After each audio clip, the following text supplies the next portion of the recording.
देखिए, भारतीय जनता पार्टी ने जब कास्ट सर्वे हुआ था, जातिगत जो सर्वे था, उसमें भारतीय जनता पार्टी ने सरकार में रहते हुए पूरा साथ दिया था। और जब पार्लियामेंट असेंबली के फ्लोर पर भी आया, तब भी हम लोगों ने कहा कि इसका डिटेल पूरे बिहार के लोगों को जानना चाहिए, क्योंकि इसके अंदर बहुत सारे एरर हैं, बहुत सारी शिकायतें हैं लोगों की। और आपने सर्वे किया है, अगर रिकॉर्ड आपके पास है तो वो बिहार के लोगों को, देश के लोगों को जानने का पूरा अधिकार है। सरकार ने एक मोटा फॉर्मेट रख दिया और पूरी तरह से उसका सर्वे और सैंपल क्या है ये नहीं बताया।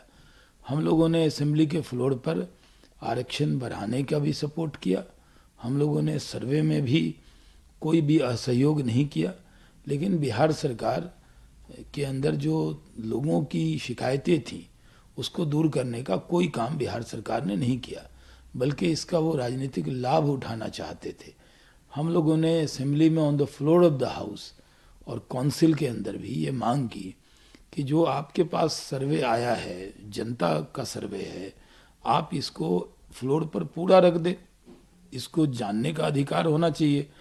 आज आजकल डिजिटल फॉर्म में तो कितने भी पेजेस हों तो उसमें कोई दुश्वारी नहीं है, लोग पेज संख्या निकाल कर वो देख सकते हैं।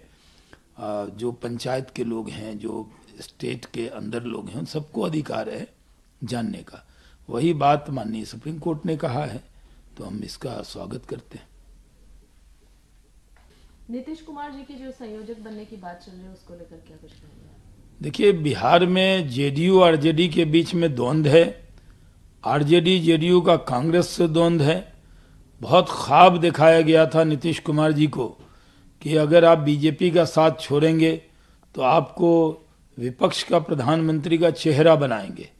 वो चेहरा क्या बनाना हुआ, वो संयोजक तक नहीं बना पाए। उसके लिए उनको मांग मांग के संयोजक पद लेना पड़ रहा है, कहना पड़ रहा है मुझे संयोजक पद ला के दो, मुझे संयोजक पद ला के दो, मुझे संयोजक पद ला के दो। अब ये लोग कहाँ से चांद ला के दे दें उनको? उसमें काफी विवाद पहले से है। ममता जी और अरविंद केजरीवाल ने नाम खड़गे साहब का आगे कर दिया था, जिससे नीतीश कुमार जी नाराज हुए और कुछ न बन सके तो वो अपने पार्टी के ही अध्यक्ष बन गए थे, क्योंकि क्षेत्रीय पार्टी के वो राष्ट्रीय अध्यक्ष बन गए। उनकी पार्टी तो बिहार में सिर्फ 43 सीट जीत कर आई और फिर सरकार में थी मोदी जी की कृपा पे। अब वो दूसरा डील उन्होंने लालू जी से ले लिया कि 75 एमएलए वाले जो थे वो सरकार में थे और ये मुख्यमंत्री थे। अभी लालू जी के पास भी 78-79 और ये पूरा उनका गठबंधन 115 का था, वो उप मुख्यमंत्री बन गए और ये मुख्यमंत्री बन गए। अब लोगों को, जो कांग्रेस के लोग हैं, उनको लग रहा है कि शायद ये कहीं इधर उधर न करें, तो उनको कोई कॉन्सोलेशन प्राइज जो होता है, संतावना पुरस्कार के तौर पर संयोजक का पद देने की बात हो रही है।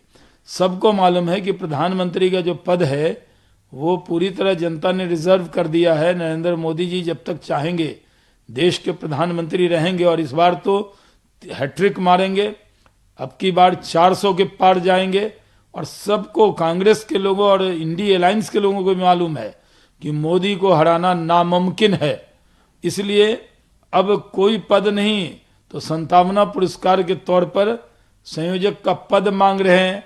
अब वो संयोजक बना भी दें तो कुछ नहीं होगा, सब कुछ लुटा के होश में आए तो क्या हुआ? अब तो पूरा राममय माहौल है, मोदीमय माहौल है और इसमें मोदी जी ही आएंगे मोदी, जीतेंगे मोदी और देश को दुनिया में विश्व गुरु बनाएंगे मोदी।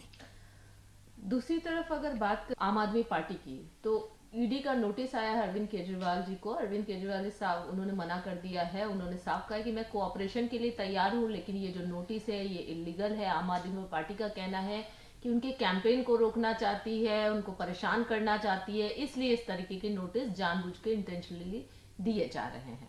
देखिए, किसी को कोई छोटा सा भी नोटिस आ जाता था तो आम आदमी पार्टी जब विपक्ष में थी तो कहती थी इस्तीफा कर दो, कानून को काम करने दो।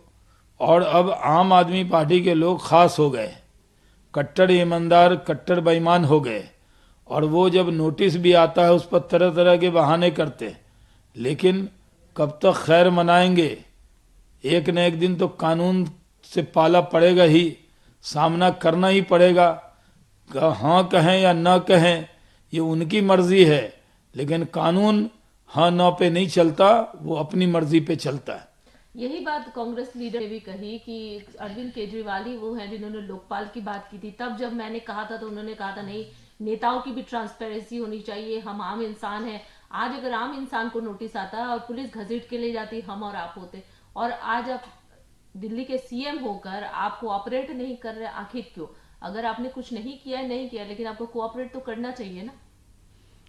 देखिए, वो कुछ भी कहें, आम आदमी पार्टी के लोग की कथनी और करनी में अंतर है।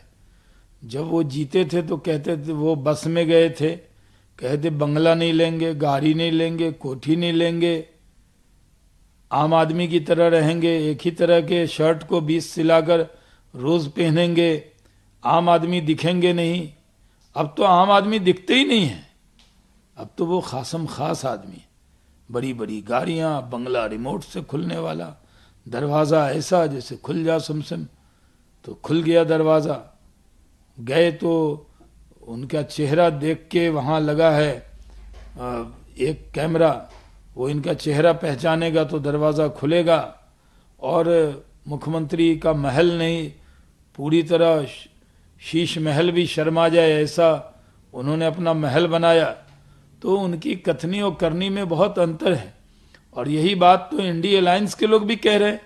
भाई, आपके भारतीय जनता पार्टी जो बात कह रही है वही बात तो इंडी अलायंस के लोग कह रहे हैं, और इंडी अलायंस के लोग हमारी बात को आप गलत बता देते हैं, सीबीआई ईडी को गलत बता देते हैं। इंडी अलायंस जिसके साथ बैठकर गोलगप्पे खाते हैं, जिसके साथ लिट्टी चोखा खाते हैं, बटाटा बड़ा खाते हैं, वो जो गलवहियाँ जिनके साथ करते हैं, जिनके साथ फोटो सेशन कराते हैं, अब वही लोग आपको कह रहे हैं, तो कम से कम उनकी बात को तो मानना चाहिए।